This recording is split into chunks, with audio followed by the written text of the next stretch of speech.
for the socials, you know what I'm saying? Oh yeah. Content absolutely. first. Oh shit! I didn't even notice the Yeah. spokes. Damn, that's an Excellent. expensive. That sucks, man. Lombard, give me one more time. You want to see some more pro racing? Riders ready! And away we go, 75 minutes. Yo guys, welcome back to the channel and welcome to Lombard. This is stage 5 of the 2023 Intelligentsia Cup Pro Men's Field, and I am determined to join a breakaway today. If you're new here, you missed the first few stages of this 10-stage criterium. I guess it's not a stage race, it's an omnium. I have not been having good luck with field sprints.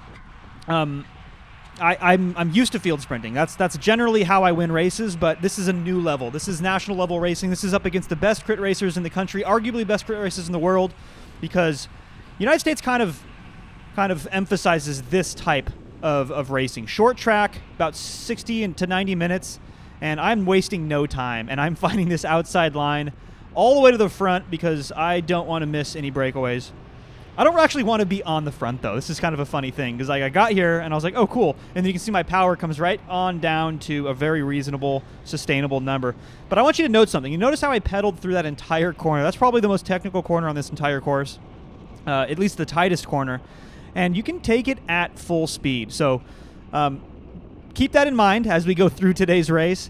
But for now, I am just going to be at the front. This is about a threshold effort, a little bit under threshold effort, and I don't really want to be here, to be honest. But if I just stop pedaling, racers will know what happens. You get shuffled all the way back to like where you started, mid-pack, something like that. And with over 100 riders in this course, on this in this field rather, that's not a good option. You don't want to get shuffled back too far. You can see the counterattacks, how devastating they can be. So I just want to stay up in the mix because, I'll say it again, I am determined to be in the breakaway today. So let's see if I can make that possible. But first, quick message from the sponsor of this video, AG1, Athletic Greens 1. New sponsor for the channel, guys. Not new to me, though. It's been part of my daily routine now for close to a month. Alongside my morning coffee, I just mix up a scoop of AG1. It's just a super simple way to get in those micronutrients, the minerals, the vitamins, and the stuff that, quite honestly, it's hard to get in sometimes living such a busy lifestyle. I'm sure you guys know what I'm talking about. Oh, and another thing, it actually tastes a lot better than it looks. It's kind of hard to describe. You have to try it for yourself. So what Athletic Greens is offering my fans is a 1-year supply of vitamin D3 and K2 and 5 travel packs for free with your first purchase. And that's if you use code NORCAL. That's drinkag1.com/NORCAL. I'm gonna leave a link down in the description too. It makes it easier for you guys. So thank you, AG1. Now back to the race. And when I say up in the mix, I mean like 12th. 10th to 12th is like the ideal spot. I call that the slingshot position. Any further back, you deal with this right here. I mean, look at the mad dash into that corner.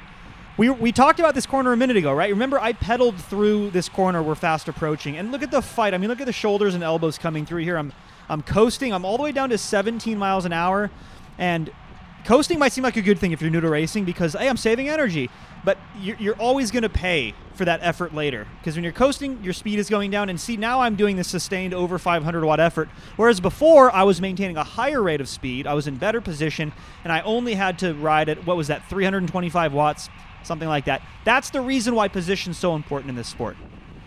So what do? We find ways to move up, and we try to find ways to move up efficiently. When they stop pedaling, look on the left. Everyone's starting to kind of slow down. I'm not doing this heroic effort on the right, guys. It's not much power at all, but I found a good line. When they stop pedaling, you keep pedaling, and you find space. That's the key to moving up efficiently. I just found my way up maybe 10, 15 positions.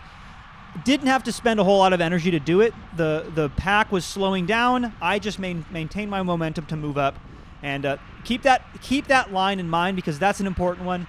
We're going to talk about that a little bit later on in the race, as well as some other lines. I really do like Lombard. This is a great race. I've had good luck out here in previous years. I think I've been top 10 on this course. I've never stood on the box at Lombard, but maybe today's my day. And speaking of which, yeah, here's another good one on the outside.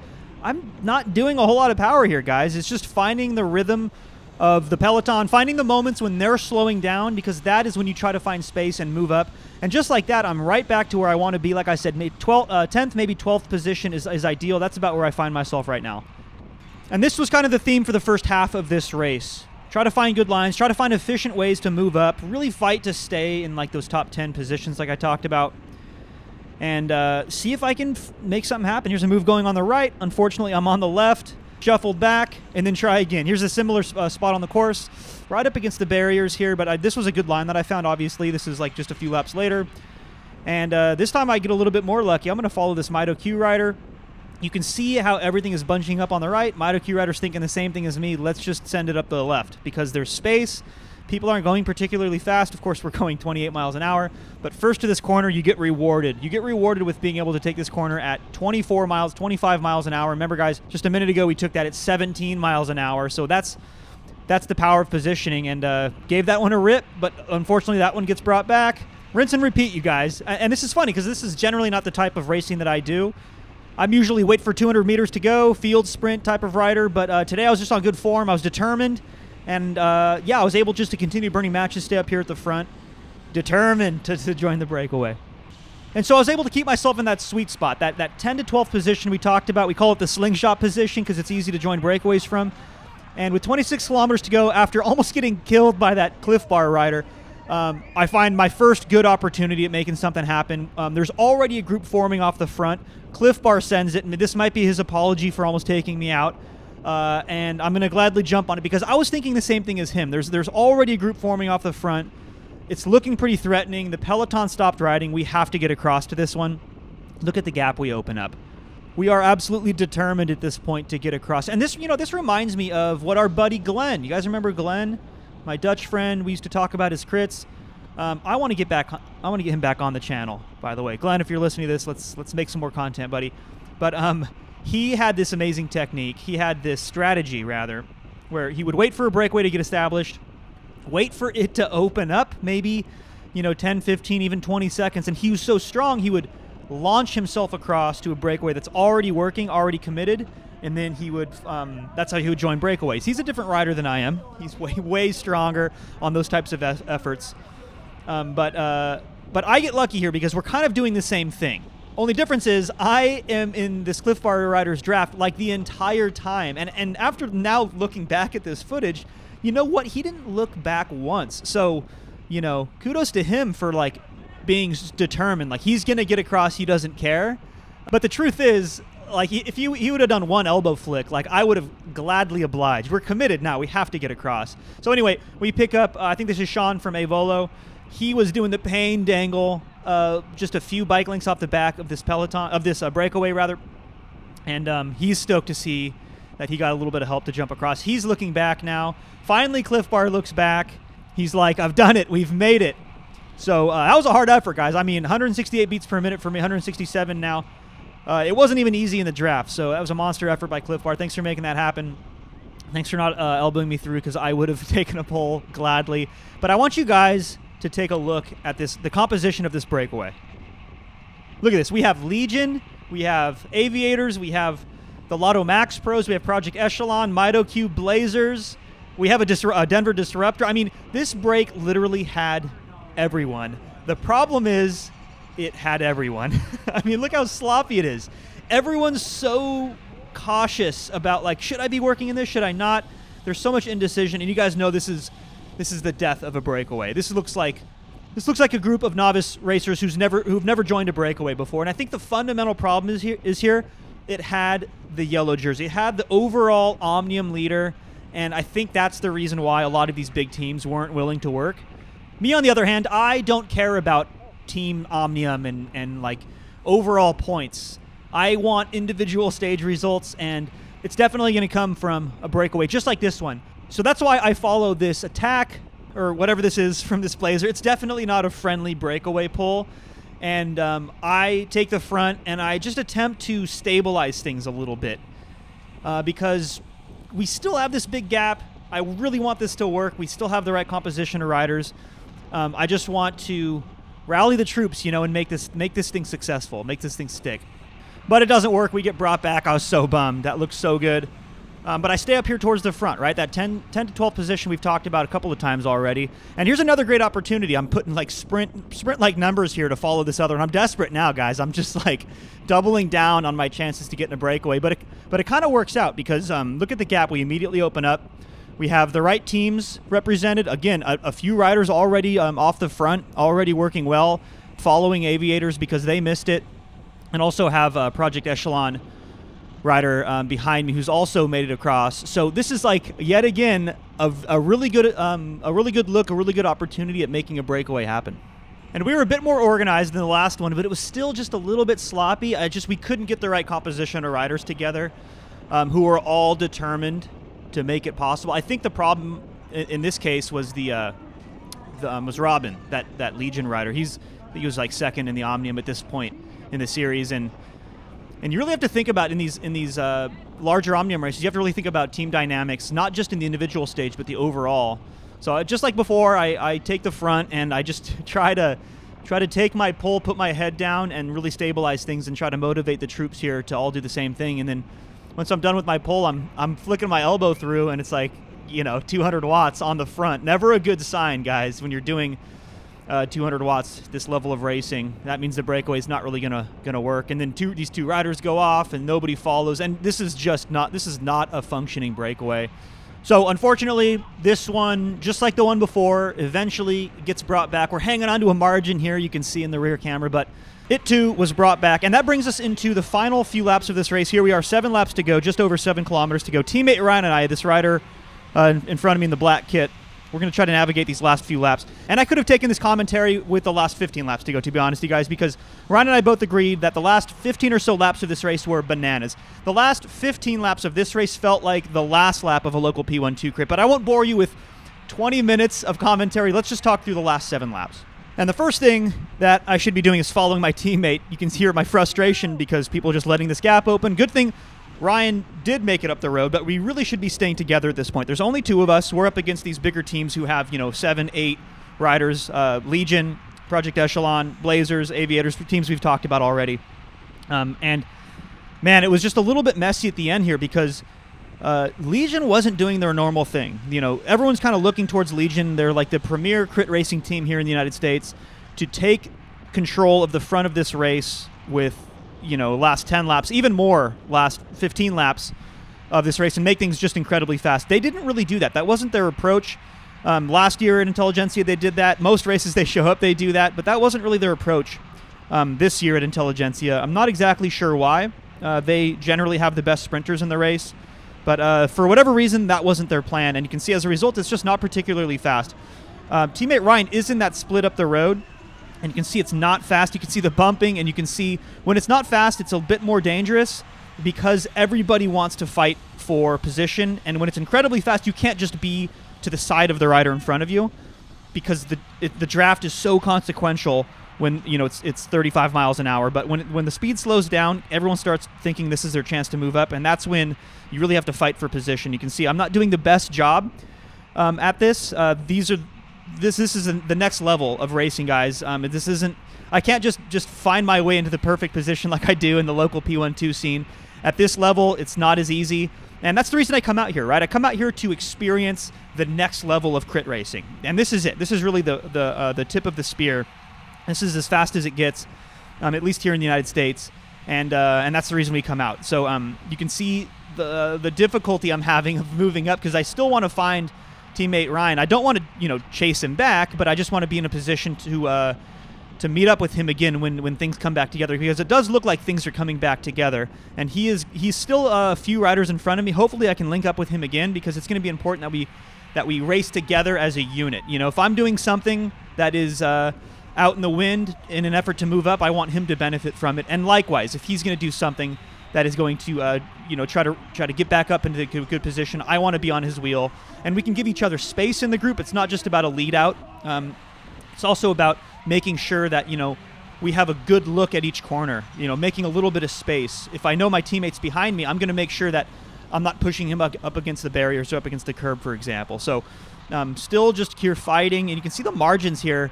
I don't know if the GoPro is going to do it justice, but I just remember being so white-knuckled here in the last few laps. Part of it, too, is because I spent most of this race, trying so hard to make a breakaway happen. I was a bit out of energy, but now look at this move up here, guys. On the right-hand side, we talked about this lane here on the right-hand side that I found so much luck in earlier, and there goes Ryan.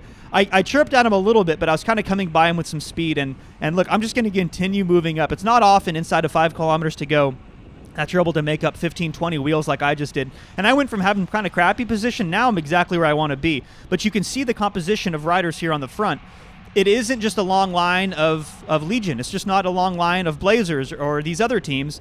It is just a bit of a hodgepodge, and that's what makes these last couple laps so dynamic and such a mess because one team has control. And you can see the race leader there in the yellow jersey. He was on my wheel a second ago. He went on the outside. He's going to be on the left there. Anytime I'm around him, this is a good sign because obviously he's doing something right. He's leading the overall Omnium. And here we go. This is we're coming down to it now. This is 4 laps to go. I'm eating a little bit of wind there just to maintain my position because, again, it's not particularly fast. And I think everyone's waiting for that moment when a team does eventually take over. And I'm just like I'm bumping Sean here on the left through that corner right on the edge of my tires. And that's what it's going to take to fight for position from here on out pretty much. And like I said, everyone's waiting for that moment when a big team takes over on the front because that's when things sort of get locked in. You can think of when a big team takes over on the front and just makes it crazy fast, your position's kind of locked in. So everyone wants to be locked into a really good position. We're like, 10th or 12th wheel, like I said. But only a couple of riders by definition can be there. And that's what makes it so tricky. You can see riders passing on the left here. And you can see just in the rear camera there, my teammate Ryan finally makes his way up to get back onto my rear wheel. And as we kind of just all push and force our way through this final corner, unfortunately, Ryan gets taken out. We'll take a look at his footage real fast. All right, on board with Ryan. We're about 3.5 kilometers to go. Ryan's done a good job to move up, and there I am in the middle. We're about to reconnect, try to make something happen in the last couple laps. Here's this consequential corner. Ryan takes a pretty high risk, but very predictable line through that corner. Unfortunately, the MitoQ rider overcorrects, maybe got spooked by the curb or something, and introduces his rear derailleur to Ryan's front spokes. Unfortunately, that was it for Ryan. No free laps at this point. Pretty bummed about that. He's only here for a couple of days. That was a good opportunity for us. But let's pop back over to my footage, see what's going on. All right, inside of 3 kilometers to go. This is like 2.5 laps to go, smashing up this climb. And I'm a little bit caught out because that thing that I explained that might happen has started to happen. We're starting to finally get lead out, some proper speed on the front of this bike race. And even though we're going close to 30 miles an hour, it's still strung out pretty fast here. And it's only going to get faster from here to the finish. So like now's my opportunity to move up. And looking right there, that Legion rider, I don't know why nobody was following him. I don't know why I wasn't following him. That would have been such an epic path to get to the front. And that was the first big mistake I made, was that moment. And guys, you can do a 75-minute race and it can come down to a moment like that. That's how consequential positioning is in criterium racing. And I missed it. So now I'm kind of paying for it. You can see I'm out of position here. I need to be further up, like easily, 5 or 6 more wheels. Even the yellow jersey up there, 2 wheels ahead of me, is out of position. He's going to find his way up to the front because he always does. He's so good at position. You can see actually he's doing it now on the right-hand side. Another opportunity squandered, which I didn't even realize until now I'm doing the commentary. He just moved up pretty much right where he needs to be. Looks like I'm trying to do the same. Yeah, I'm going to try to do the same on the right-hand side here because we're 2 laps to go. Oh, I do a decent job, actually. I take that back. I do a decent job. I've moved up. You can see Legion's now starting to get organized. And I needed to fight that corner a little bit harder. I let Sean get in front of me. I really need to be behind this Legion train because I know that they're going to move up into position. They're going to bring their sprinters, Ty and possibly Robin too, who's, like I said, second in the overall Omnium standing. They're going to get up into position. And I just need to it's easier said than done, right? Like, I need to fight harder. I just saw some more positions on the left get taken up. And I think this is the corner, if I remember correctly.